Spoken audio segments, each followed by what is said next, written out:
Hello, welcome to the Prime Movie Recaps. Today, we are going to take a look at the 2014 drama film called You're Not You. Spoilers ahead, watch out, and take care. It is Kate's 35th birthday. Evan, her husband, are having sex at the shower. They have a dinner party for their closest pals at night. Kate is a fantastic pianist, so she plays a song for everyone to enjoy. Her hands began to shake. After a year and a half, we get to know Beck, who is resting in bed with a guy she just had sex last night. She awakens to discover she is late for a job interview.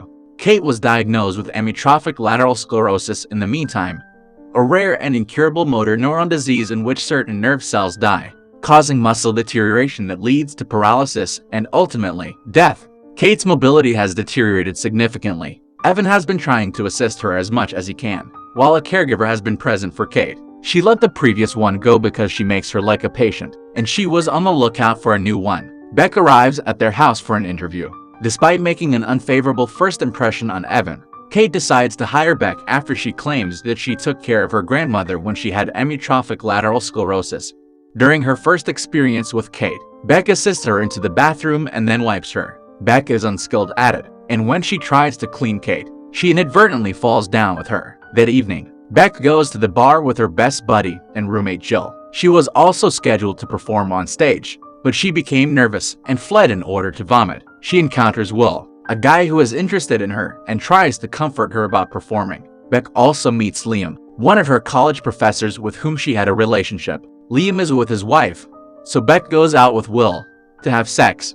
He cooks her breakfast the next morning, but she rejects it since she isn't girlfriend material. Over the course of several days, Beck continues to appear late at Kate's home after recovering from hangovers, so she tells her not to give any more excuses. Beck does all possible to assist Kate. After tucking her in, Kate asks Beck to pass her the laptop so she can check Evan's emails. Beck reluctantly hands it over, and Kate sees that he is having an affair with his secretary Cynthia. That same night, Kate tries to walk on her own for the first time. She is able to stand up out of her wheelchair and take a few steps before falling down the stairs and sending Beck a blank text message, alerting her. Beck reaches Kate's house and assists her in getting up.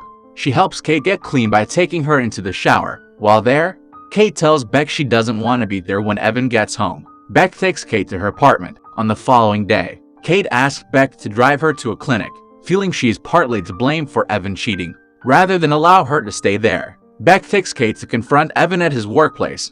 She informs him that she is leaving, and then points out Cynthia's role as Beck pushes her out of there. Kate has a persistent cough and difficulty breathing. Her voice has also begun to sound abnormal. She does not wish to try any experimental medicines to assist her. Beck continues his affair with Liam. Meanwhile, at the public pool, Beck takes Kate to meet another woman with amyotrophic lateral sclerosis, Marilyn, and her husband John. They get high together, joined by Jill. There, when Kate begins cursing, even after telling Beck not to do so. In the meantime, Beck takes Kate and Jill to the bar where she intended to sing. Will meets them there, and he impresses Kate. She believes he is a cute and nice guy, so Beck should give him a chance. On the way home, Kate recalls another guy who had admired her before getting married to Evan.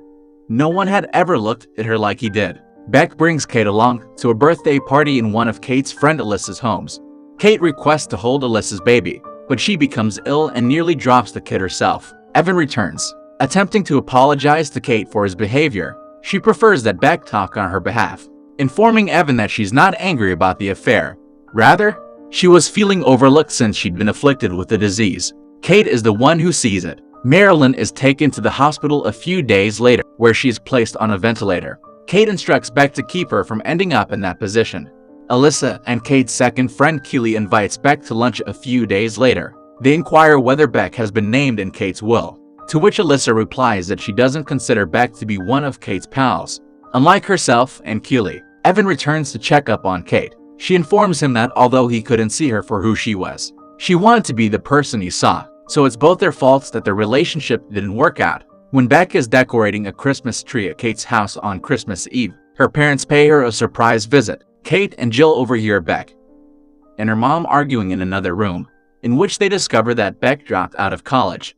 Beck is furious with her mother because she believes her mother continues to expect her to make mistakes. When they've departed, Kate begs Beck to leave, believing that the delay in their plans was due to her. This hurts Beck's feelings. Beck later comes to Kate's home to inform her and Evan that Marilyn has died. They attend her funeral, where John reads something Marilyn wrote and refers to herself as the Black Lou Gehrig. Kate's parents arrive to look after her. Kate has another coughing spell, and she can't breathe. She's rushed to the hospital, where her parents learn that she'd given Beck permission to make decisions for herself rather than Evan. Beck rushes over to discover this information as well. When Kate's mother begs Beck not to take her daughter away, knowing that Kate did not want to be on a ventilator, Beck claims she only wants to bring her home. He spends one last moment with his wife before he leaves. Kate holds Beck close by and asks her to promise that she will find someone who sees her as she is. Beck thanked her for understanding that she didn't expect her to act like everyone else. At night, Kate's breathing begins to deteriorate once again, which Beck can hear from the next room. She knows she can't assist her but rushes to her side and holds her until she expires. The last shot shows Beck sitting on the steps outside her apartment. Will approaches and sits down next to her. It's clear that she kept her promise to Kate because they say nothing to one another. The end credits reveal that Beck is performing on the bar. Thank you for watching. Subscribe to the channel for more videos like this and turn on notifications. And leave a comment to help the channel out.